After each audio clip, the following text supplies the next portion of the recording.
मंसूर आजम काजी।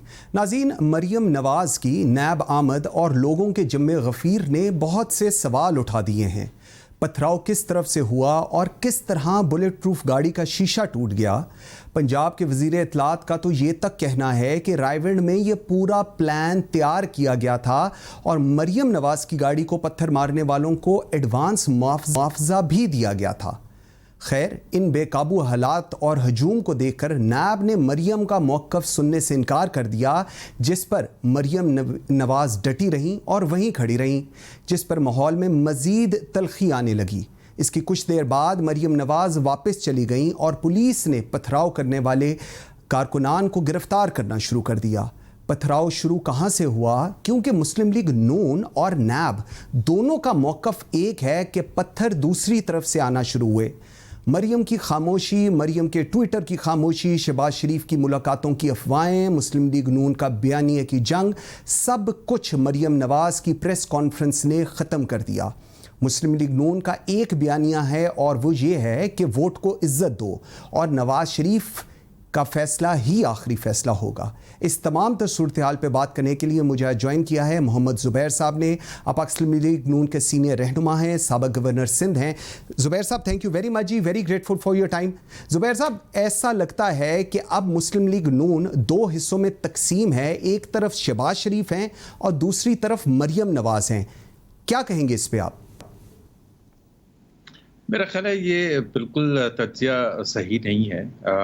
मरियम की 11 अगस्त के हवाले से जो एक्टिविटीज़ थी, उनका नैब में अपीयर होना और वहाँ जो पुलिस और वर्कर्स के दरमियान जो झगड़ा हुआ, पथराव हुआ और टीयर गैस शेलिंग हुई और ख़ुद मरियम की गाड़ी पर जो इतने बुरे तरीके से हमला किया गया, उस सब का शहबाज शरीफ का तो कोई उससे ताल्लुक नहीं है। शी वॉज कॉल्ड, जिस तरह से तमाम लीडर्स को कॉल किया जाता है नैब में या कोर्ट्स में, और वो जाते हैं। मेरा ख्याल है कुछ लोगों ने कहा कि जी शहबाज शरीफ साहब को वहाँ प्रेस कॉन्फ्रेंस में तो होना चाहिए था। क्यों होना चाहिए था? मुझे एक एग्जांपल दे दें, मिसाल के तौर पर खुर्शीद शाह या कोई और प्रेस कॉन्फ्रेंस कर रहे हों और ये लोग कहें कि जी बिलावल क्यों नहीं आया था। अगर बिलावल आएंगे तो फिर बिलावल की प्रेस कॉन्फ्रेंस होगी। Exactly. So Maryam is the vice president of the party. तो मरियम और देखें, एक जब आप खास तौर पर ऑपोजिशन होते हैं और जिन हालात से पाकिस्तान मुस्लिम लीग नवाज पिछले 3 साल से गुजरा है, तो उसमें बिल्कुल एक डिबेट होती है और मुख्तलिफ राय भी होती हैं स्ट्रैटेजी के हवाले से, गोइंग फॉरवर्ड किस तरह से डील करना चाहिए। एक पाकिस्तान के मखसूस हालात हैं, यहाँ सिर्फ आप कोर्ट कचहरी को नहीं फेस कर रहे होते, बिहाइंड द सीन भी बहुत कुछ हो रहा होता है। और जिस तरह से इंटिमिडेशन, कोर्शन, प्रेशर डाल के जो मौक़िफ़ चेंज कराना होता है, तो एक इतना सिंपल नहीं होता जितना बाहर लग रहा होता है। ठीक। अच्छा ज़ुबैर साहब, आपका पॉइंट वैलिड, लेकिन अपेरेंटली इट फील्स लाइक कि जी तकसीम है और जिसकी वजह से पार्टी की पहचान और जो पोजीशन है वो बड़ी डिफ़िकल्ट है। एक वो व्यू पॉइंट है जो कहते हैं कि जी निगोशिएट करना चाहिए, अच्छे रिलेशंस रखने चाहिए, इतनी स्ट्रॉन्ग पोजीशन नहीं लेनी चाहिए टुवर्ड्स इंस्टीट्यूशंस और अदलिया वगैरह। और दूसरी पोजीशन ये कहती है कि जो मरियम नवाज़ कह रही हैं, obviously she is a crowd puller. ये if somebody doesn't accept it तो मेरे ख्याल में he is living in a fool's paradise, she is there. So इसको आप कैसे फिर डिफाइन करेंगे जी? देखिए, मेरा नहीं ख्याल है कि मरियम नवाज की जो प्रेस कॉन्फ्रेंस थी या जो नैब के ऑफिस के बाहर जो उन्होंने बात की थी, वो नैब की दहशतगर्दी और हुक्मरान जमात की दहशतगर्दी की बात की थी और उसी को क्रिटिसाइज किया था, चाहे इकोनॉमिक पॉलिसीज को, चाहे वो ये अकाउंटेबिलिटी नाम पर जो बिशंटिंग हो रही है उसको।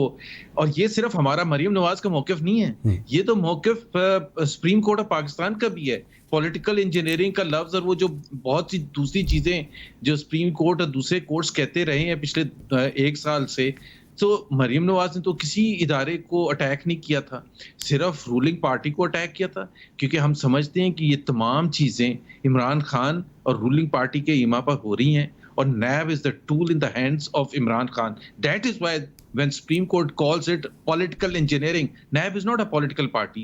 NAB क्यों पॉलिटिक्स करेगा? वो कोई हमारे से compete कर रहे हैं, तो नैब किसी के बिहाफ पर। और फिर आपको भी पता है मंसूर कि रिपीटेडली इमरान खान की अपनी स्टेटमेंट्स अकाउंटेबिलिटी के हवाले से कि मैं छोड़ूंगा नहीं और ये तमाम चीजें मैंने अंदर बंद करा दिए शाहिद खान अब्बासी को और शहजाद अकबर का रोल, और फिर शेख रशीद की प्रेस कॉन्फ्रेंसेस रिपीटेडली कि जो झाड़ू फिरने वाले हैं and so on and so forth, they are answerable to explain कि वो किस बेसिस पर कहते थे। अदरवाइज तो हम तो नैब को उनके साथ ही करेंगे। ठीक, अच्छा, बड़े मज़े की चीज़ है। अभी मैं शेख रशीद साहब की भी बात करता हूँ, उन्होंने आज भी बल्कि कुछ मरियम नवाज़ के बारे में कहा है। ये जो पथराव वाली सारी सिचुएशन वहाँ क्रिएट हुई, जिसके अंदर मेरे ख्याल में जितने लाहौर के MNAs हैं, MPs हैं, जो साबक MNAs हैं, उन सब के ख़िलाफ़ FIR हुई है और उसमें नैब की तरफ से ये एप्लीकेशन दी गई है।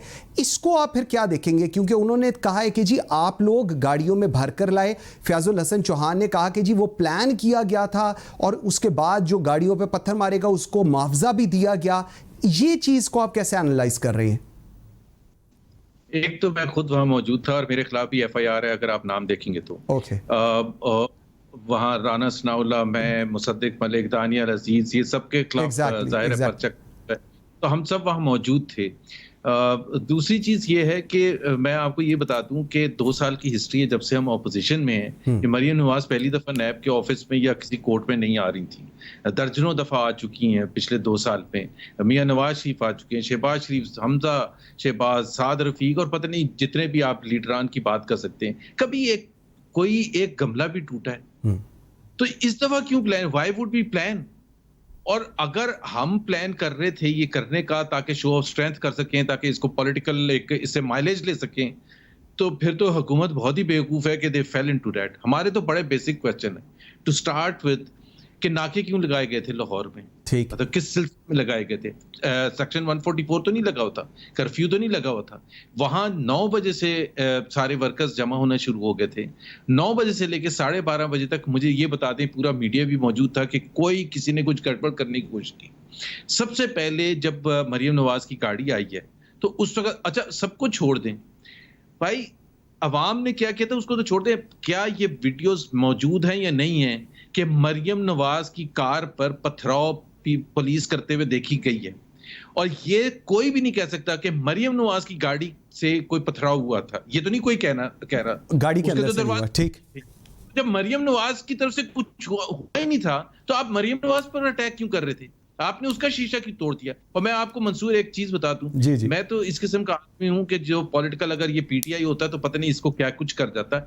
मैं और दानियल अजीज, वो छोटी सी वीडियो क्लिप भी मौजूद है, हम दोनों जब वो ये सब कुछ टीयर गैस शेलिंग और ये सारा कुछ हो रहा था, हम दोनों एक तरफ जा रहे थे और पुलिस की एक वैन थी जो कि हम समझे कि वो आ रही है, हमारी तरफ अप्रोच कर रही है, और जिस तरह होते हैं कि हजारों लोग हैं उसको वो गुजरने देंगे, फिर वो आहिस्ता आहिस्ता आएगी, and it speeded up and we had to run. तो वो उस वीडियो में हमें भागते हुए, मैं 30 साल 35 साल पहले भागा हूँ, भागते हुए दिखाया है, और हमने लेफ्ट टर्न किया और वैन ने लेफ्ट टर्न किया। मैं तो उस पर पर्चा कटा सकता था कि आप कुचलने की कोशिश कर रहे थे। बिलीव मी, मेरा ख्याल है एक मीडिया वाले ने सवाल भी पूछा था जब मरियम नवाज की प्रेस कॉन्फ्रेंस हो रही थी इस वाकये के बारे में, but Maryam just looked at me, तो मैंने उनको कहा कि इसको छोड़ दें। ठीक है, मेरे पर क्यों कटवाया? मैंने क्या किया था? मुझे एक चीज बता दें कि मैंने किसी को।